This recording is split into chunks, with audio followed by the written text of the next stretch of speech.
stole that beer, to be honest with you. I just don't know how that got there.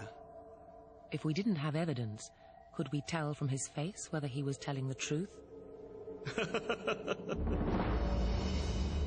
The answer is in our next experiment. A thief is at work.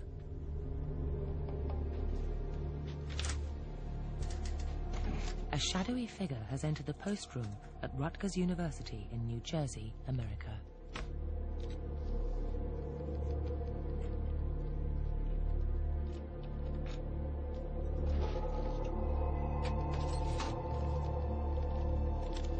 The thief steals $50 and leaves. But this theft has been set up as part of an experiment.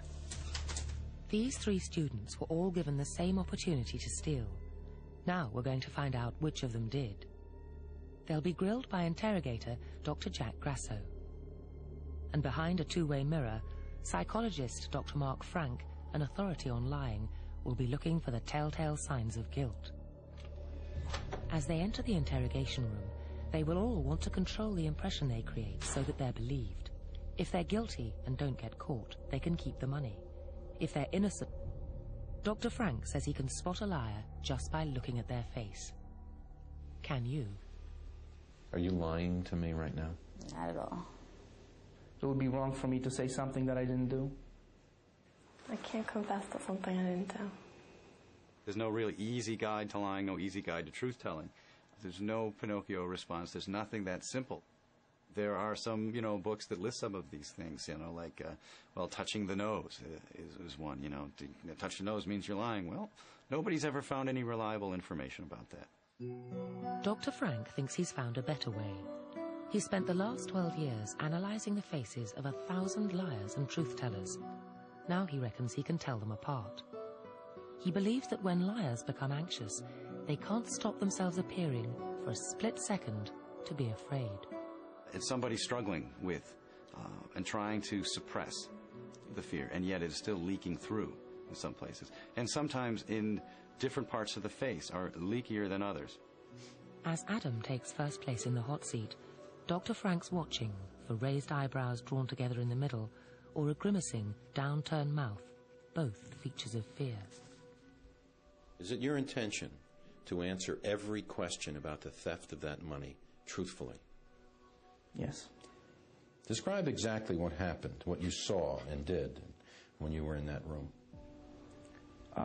I basically came to the room. I looked around and I checked out the envelope. It was empty, and I left. Did you take the money out of the envelope? It was an empty envelope. No, I didn't. Are you lying to me now? No. Why should I believe you? Because I'm not lying to you right now. I'm telling you the truth here. Is Dr. Frank convinced? There we go. Now there's a critical moment there. This is the first big lie. He says he went to the envelope and it was empty. And what you see is a really wonderful micro expression of fear. What he's doing is he's not just raising his eyebrows straight up. They're being raised up and pulled together in the middle. The average person cannot do that deliberately. And so what that suggests to us is there's an emotion that's just shot through his system right there. And when he's just said the envelope was empty, he gets this surge of anxiety at that moment. And again, that expression was very, very brief. If we take a look at it again in real time. About the envelope, it was empty. Pow, that's it. And I left. Less than a second. And later he believes there's another giveaway. This is interesting. This looks like fear coming out of the bottom part of the face. He's having surges of anxiety at critical moments and at different moments in the course of this interview. We would predict that this sort of a person with this sort of behavioral pattern would be lying. Spot on. Adam was lying. But he may not be the only one. To make life harder for Dr. Frank, we've tricked him with 2 thieves. Is the other one Debbie? Before we begin the interrogation, just let me ask you a few simple questions to get you used to the procedure. Are you ready? Okay. Do you have a favorite time of the year?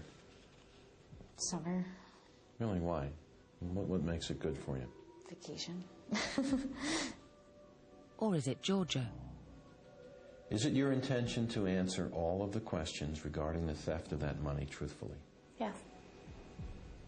Have you ever before been in a situation like you were in today? Yeah, once. But it was only like $5. But I did take it. Why didn't you take that money? No, I did. It was like $5 because, I don't know, it was only $5. Describe exactly what happened, what you saw, what you did when you were in that room today. Well, I was instructed to go into the room, to look at the envelope and not take any of the money. Did you take the money out of the envelope? No, I just opened it and looked at it. Why didn't you take the money? Because I didn't earn it. Are you lying to me now? Not at all. So what impression did Debbie make on Dr. Frank? This is quite interesting. Now, here she's being asked about her favorite time of the year, and she's got almost an anxious look on her face. You could see, if you look at her forehead and the tension in her eyebrows, and they haven't even got to the interview, just asking her about favorite time of year. She's an interesting case in that she is showing us almost anticipatory anxiety, waiting for the next question. But as she answers it, she is in fact looking, very natural, and the anxiety goes off her face, and she is dealing with it. And I think a lot of people would see that anxiety and say, there's something wrong here. They may not know what it is. I would think she would be a truth teller who would be one that would be misjudged. Did you take the money out of the envelope? No. What about Georgia? At first, Dr. Frank can't find anything to suggest she's lying. I think I may have to view her all the way through here and then go back. But finally, he thinks he spots something. Well, I was instructed to go into the room. What you see here, as she's talking about what she was supposed to do, you see on the lower part of her face there, that is the risorius muscle. And the risorius muscle is part of the fear expression. And that suggests to me that she's got a blast of anxiety or fear that's just sort of shot through her system at this point, because she's at the critical moment in the story. But this is really subtle. Of all the people we've seen, she, I think, is the most persuasive liar. I bet many people would miss her, and they would judge her as telling the truth. Dr. Frank's verdicts are Adam, guilty. Georgia, guilty. Debbie, not guilty. Right every time. Are you lying to me now? No, I'm not. Richard lied about breaking into the shop, but finally he confessed. What do you want me to say about the stolen beer? I mean... Who stole the beer? Who stole the beer? I stole the beer. I'll put my hands up at that. I stole the beer. But why? Time to hear it from the horse's mouth. Perhaps I did have something to prove, not only to myself, but to the other people. So, yeah, subconsciously I think there was that element in there, yes, yeah. I also didn't want to come across as being the dad figure, really. I wanted to be part of the group. So, as I say, I had to try harder to be accepted to be part of the group as well. We've already seen how hard it is to change a bad first impression, though. So Richard's theft was never going to be enough. The others weren't impressed. He had something to do and he did it. Yeah, I do think it was wrong. He shouldn't have done it. I would have taken the beer and left money for it. Maybe not right away, maybe at the end of the trip, giving them the money. It's just not cheeky or naughty or anything. It's just a really childish thing to do. I drank the evidence after, but that was okay. Who wants a beer? They may have drunk the evidence, but they soon forgot his heroics. Richard seems to have proved the point that a bad first impression is hard to repair. However, tomorrow, as they say, is another day, especially in a human zoo. What none of them know is that on day 2, we'll be turning this whole world on its head.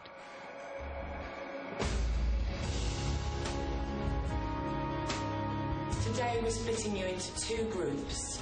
I hadn't expected that. It's been decided that there'll be a group A and a group B. And suddenly that was like us against them. They sulked about it. I thought there could be even a punch-up at one point. They just took it to heart. It's bullying people and it's unacceptable behaviour.